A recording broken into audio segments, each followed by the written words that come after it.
पहले तासिका में हमने देखा कि सिरचन का स्वभाव कैसा है। लोग उसे मुफ्तखोर, चटोर कहते हैं, लेकिन वह दिल से एक कलाकार है, सच्चा कलाकार। और जो कलाकारी की कद्र जानता है वह कलाकार की भी कद्र करता है, आदर करता है।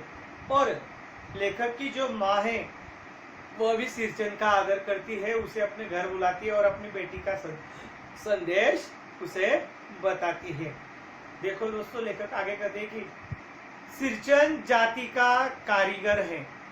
मैंने घंटों बैठकर उसके काम करने के ढंग को देखा है। ढंग यानी अंदाज, पद्धत।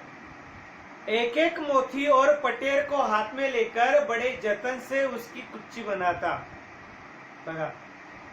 फिर कुच्चियों को रंगने से लेकर सुतली सुलझाने में पूरा दिन समाप्त। सिरचन जाति का असली कारागिर है।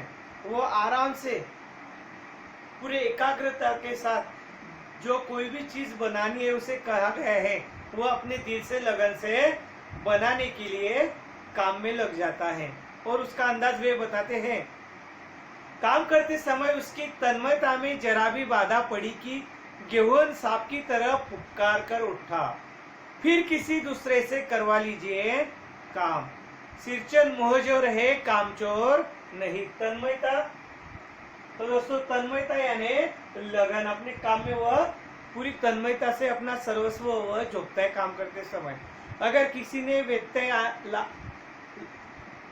लाने की कोशिश की, बाधा डालने की कोशिश की, तो वह गुस्सा हो जाता है। और वह कहता है कि गुस्से में कहता है कि सिरचन मोहजोर है, कामचोर नहीं। मोहजोर यानी मुंहफट, मुंह पे मोल देने वाला, कामचोर नहीं। इस प्रकार वह सच्चा कलाकार है। आगे देखते हैं, लेखक कहते हैं कि बिना मजदूरी के पेट भर भात पर काम करने वाला कारीगर, दूध में कोई मिठाई न मिले तो कोई बात नहीं, किंतु बाद में जरा भी झाला वह नहीं बर्दाश्त कर सकता। झाला, झाला यानी तीखापन। यानी जो कलाकार होता है, जो मजदूर होता है, उसे भात नहीं दिया तो चलता है, लेकिन दूध में मिठाई नहीं मिले तो कोई बात नहीं, लेकिन उसे अगर किसी ने अपमानित किया वह उसे बर्दाश्त नहीं कर सकता। ऐसा ही हमारा इस पाठ का प्रमुख व्यक्ति है सिरचन, वह भी ऐसे ही स्वभाव का है। लेखक आगे कहते हैं कि सिरचन को लोग चटोर भी समझते हैं। चटोर यानी अच्छे अच्छे खाने का शौकीन। तली बघारी हुई तरकारी म्हणजे चांगली घट्ट अशी बनवलेली भाजी, मराठीमध्ये दही की कड़ी म्हणजे दह्यापासून बनवलेली कड़ी, मलाई वाला दूध, इन सबका प्रबंध, प्रबंध म्हणजे सोय करणे, प्रबंध पहले कर लो तब सिरचन को बुलाओ, तुम हिलाता हुआ हाजिर हो जाएगा। यानी लोग कहते हैं कि सिरचन को अच्छे अच्छे खाने के लिए दो, वह दौड़ा आएगा, तुम हिलाता हुआ अपने काम को करने के लिए आएगा, वह चटोर है। आगे कहते लेखक, खाने पीने में चिकनाई की कमी हुई कि काम की सारी चिकनाई खत्म। यानी अगर कोई काम बोला है सिरचन को करने के लिए, अगर उसे आप अच्छा खाने को नहीं देते तो वह क्या करेगा, अपना काम भी दिल से नहीं करेगा, वह काम इत्मीनान से नहीं करेगा, तन्मयता से नहीं करेगा। लेखक आगे कहते अगर ऐसा हुआ तो वह काम अधूरा रखकर उठ खड़ा होगा और कहता है कि कहेगा आज तो अब अधकपाली दर्द से माथा टणटणा रहा है। अधकपाली म्हणजे अर्ध डोकं दुखणं, डोकी दुखी, माथा टणटणा रहा है, थोड़ा सा रह गया है, किसी दिन आकर पूरा कर दूंगा, किसी दिन माने कभी नहीं। जर खाण्यामध्ये त्याला चांगल्या चांगल्या वस्तू दिल्या नाहीत, लेखक म्हणतात, तर तो काम मनापासून करत नाही, ते काम पूर्ण करत नाही, अपूर्ण टाकून सण घरी निघून जातो। किसी दिन म्हणजे तर कधीच ते काम पूर्ण करत नाही, त्या वस्तू तो बनवत नहीं। देखिए आगे लेखक कहते हैं, मोती घास और पटरी की रंगीन शीतल पाटी, शीतल पाटी यानी चटाई, बांस की तीलियों की झिलमिलाती चीक, सतरंगे डोर के मोड़े, भूसी चुन्नी रखने के लिए मुंज की रस्सी, बड़े बड़े जाले, हलवाओं के लिए ताल के सूखे पत्तों की छतरी, टोपी तथा इसी तरह के बहुत से काम हैं जिन्हें सिरचन के सिवा गाव में और कोई नहीं जानता. म्हणजे बघा, बांबूच्या वेताच्या रानगवतापासून बनवलेल्या सुंदर सुंदर वस्तू बनवणारा कलाकार पंचक्रोशीमध्ये कोणीच नाही सिरचन सारखा, असं लेखक म्हणतायत. त्याच्यासारख्या वस्तू कोणालाही बनवत नाही, म्हणून तो भाव खातो. बघा, जिन्हें सिरचन के सिवा गांव में और कोई नहीं जानता. यह दूसरी बात है कि अब गांव में ऐसे कामों को बेकाम का काम समझते हैं लोग. बेकाम का यानी किसी काम का नहीं, अनुपयोगी या बेकार का.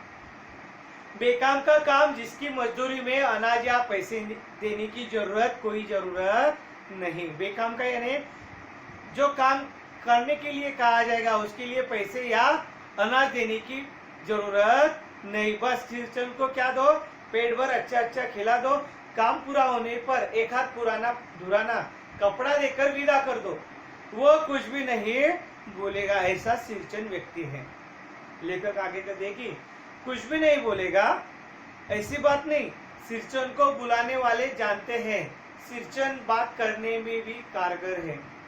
महाजन टोले के भज्जू महाजन की बेटी सिरचन की बात सुनकर तिलमिला उठी थी. तिलमिला उठना यानी गुस्सा आना. ठहरो, मैं मां से जाकर करती हूँ इतनी बड़ी बात. तो सिरचन बोला उसे, महाजन की बेटी को, बड़ी बात ही है बेटिया, बड़े लोगों की बस बात ही बड़ी होती है, नहीं तो 2-3 पटेल की पार्टियों का काम सिर्फ खेसारी का सत्तू खिलाकर कोई करवाए भला. यह तुम्हारी माँ ही कर सकती है बगुनी. सिरचन ने मुस्कुराकर जवाब दिया था. म्हणजे बघा, लोकांचा असं समज झालेला आजूबाजूच्या गावातील, त्यांच्या गावातील, सिरचनच्या गावातील, की याला चांगलं चांगलं खायला दिलं, पैशाची गरज नाही, धान्य द्यायची गरज नाही, याला चांगलं घरातल्या वस्तू चांगल्या चांगल्या खायला द्यायच्या, त्याच्याकडून पाहिजे त्या वस्तू बनवून घ्यायच्या आणि एखादं जुनानं धोती देऊन द्यायची, झालं समाधान. पण गावातले अशी काही लोक आहेत की ते त्यांना वाटतं की याला खायला काही दिलं, काही बोललं तरी चालेल, आपल्या वस्तू बनवून येईल. पण इतका लाचार सिरचन नाहीये. आणि असाच एक किस्सा लेखक सांगतायत. देखो, लेखक आगे कहते हैं कि इस बार मेरी सबसे छोटी बहन पहली बार ससुराल जा रही थी. मानू के दूल्हे ने पहले ही बड़ी भाभी को लिखकर चेतावनी दे दी है. चेतावनी यानी सूचना. मानू के लेखक आगत करते हैं कि लेखक की बहन को सूचना मिल चुकी है अपने ससुराल से कि ऐसी कोई चीजें लाए अलग से कि वह, तो देखिए लेखक बताते हैं कि 7 मिठाई की पतीली न लाए, यानी मिठाई की टोकरी न लाए, कोई बात नहीं. 3 जोड़ी फैशनेबल चिक और पटेल की 2 शीतल पाटियों के बिना आएगी मानू तो. यानी 2 चिक, फैशनेबल चिक यानी जो पंखा होता है, टोकरियां होती है छोटी प्रकार की, उसे कहते हैं फॅशनेबल चिक. और पटेल की 2 शीतल पाटिया, याने जर रानगवत सुकवलेलं असतं त्याच्या काड्यांपासून बनवलेली चटई. तिला सांगितलं होतं तू टोपलंभर मिठाई आणली नाही चालेल, पण या 3-4 वस्तू घ्याशिवाय परत यायचं नाही. भाभी ने हंसकर कहा, बैरंग वापस. बैरंग यानी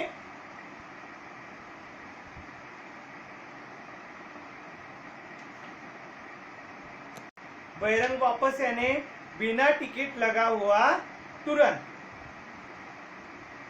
इसीलिए 1 सप्ताह पहले से ही सिरचन को बुलाकर काम पर तैनात करवा दिया था माँ ने. लेखक ने की माँ ने सिरचन को जब यह आदेश आया ससुराल से, बेटी के ससुराल से, कि मिठाई की पतीली नहीं लाए तो चलेगा, लेकिन 3 जोड़ी फैशनेबल चिक और पटेल की 2 शीतल पाटियों के साथ ही आना. भाभी ने हंसकर कहा था, बैरंग वापस नहीं तो वापस भेज दिया जाएगा, यानी नाराज हो जाएंगे ससुराल वाले. फिर इसीलिए लेखक की माँ ने क्या किया, सिरचन को बुलाया और वह जो काम आया था उसे वह बताया, जानकारी दी.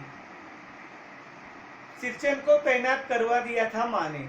लेखक कहते हैं और माँ कहती है, देखो सिरचन, इस बार नई धोती दूंगी, असली मोर छाप वाली धोती। मन लगाकर ऐसा काम करो कि देखने वाले देखते ही रह जाए। लेखक की माँ कहती है कि देखो सिरचन, बेटी के ससुराल से संदेशा आया है कि 3 जोड़ी फैशनेबल चिक और पटेल की 2 शीतल पाटियां बनाकर ही ससुराल आना, नहीं तो नहीं आना। भाभी उसे चिढ़ाती कि बैरंग वापस पार्सल, यानी इसे फिर से वापस मायके भेज दिया जाएगा। इसीलिए क्या करती है, लेखक की माँ सिरचन को बुलाती है संदेशा भेजकर और कहती है कि देख सिरचन, मैं तुझे इस बार नई धोती दूंगी, असली मोर छाप वाली धोती। मन लगाकर ऐसा काम करो कि देखने वाले देखते ही रह जाए। वो लेखक की माँ की बातों को मानता है, स्वीकार करता है। फिर क्या करता है सिरचन, देखिए दोस्तों, पान जैसी पतली छुरी से बांस की तिलिया और कमानियों को चिकनाता हुआ सिरचन अपने काम में लग गया। त्याच्याजवळ जे साहित्य होतं त्याच्याने त्याने काय केलं, त्या तिलिया आणि कमानी यांना त्याने आकार द्यायला सुरुवात केली। रंगीन सुतलियों में झब्बे डालकर वह चिक बुनने लग बैठा। 1.5 हाथ की बिनाई देखकर ही लोग समझ गए कि इस बार एकदम नए फैशन की चीज बन रही है। मंजली भाभी से नहीं रहा गया, वह जलने लगी इन वस्तुओं से।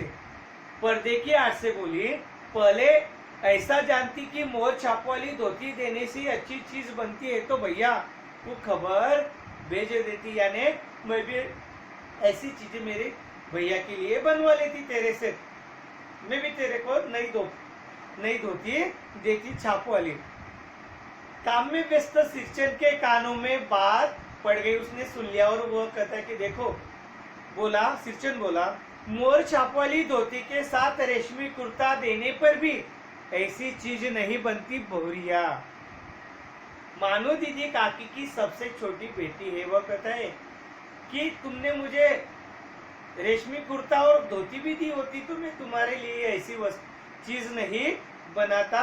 लेकिन काकी जो है, काकी की लाडली बेटी है मानो दीदी, सबसे छोटी, और उसका दूल्हा नाराज न हो जाए इसीलिए मैं, वह हमेशा मुझे याद करे इसलिए मैं ऐसी चीजें बना रहा हूँ, मैंने शुरुआत की है। वो कहता है मानो दीदी काकी की सबसे छोटी बेटी है, मानो दीदी का दूल्हा अफसर आदमी है।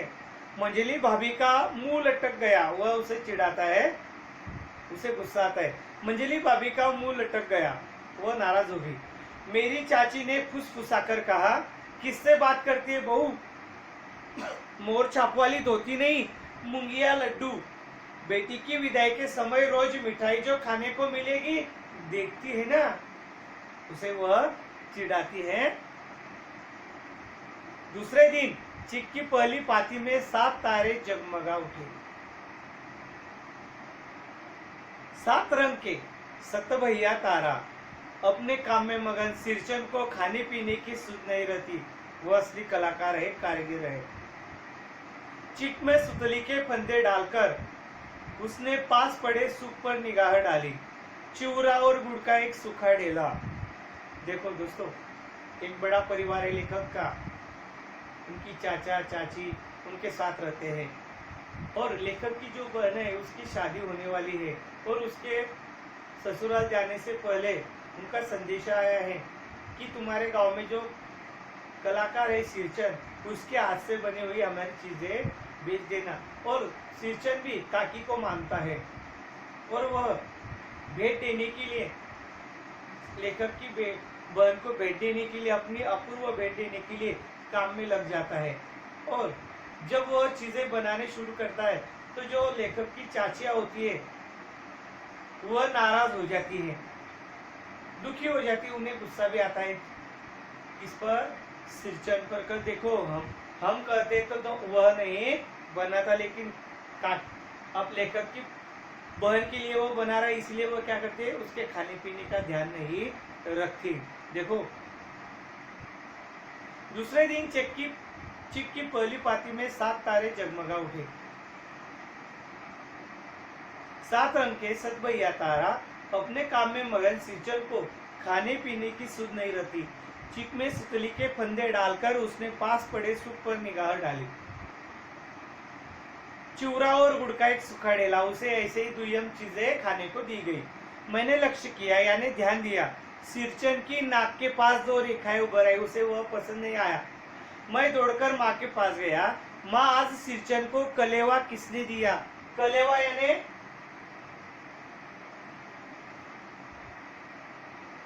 यानी रात का बना हुआ जो बचा हुआ खाना रहता है, चीजें रहती है, उसे कहते हैं कलेवा। सिर्फ चिवरा और गुड़। इस प्रकार लेखक अपनी माँ को बताते हैं।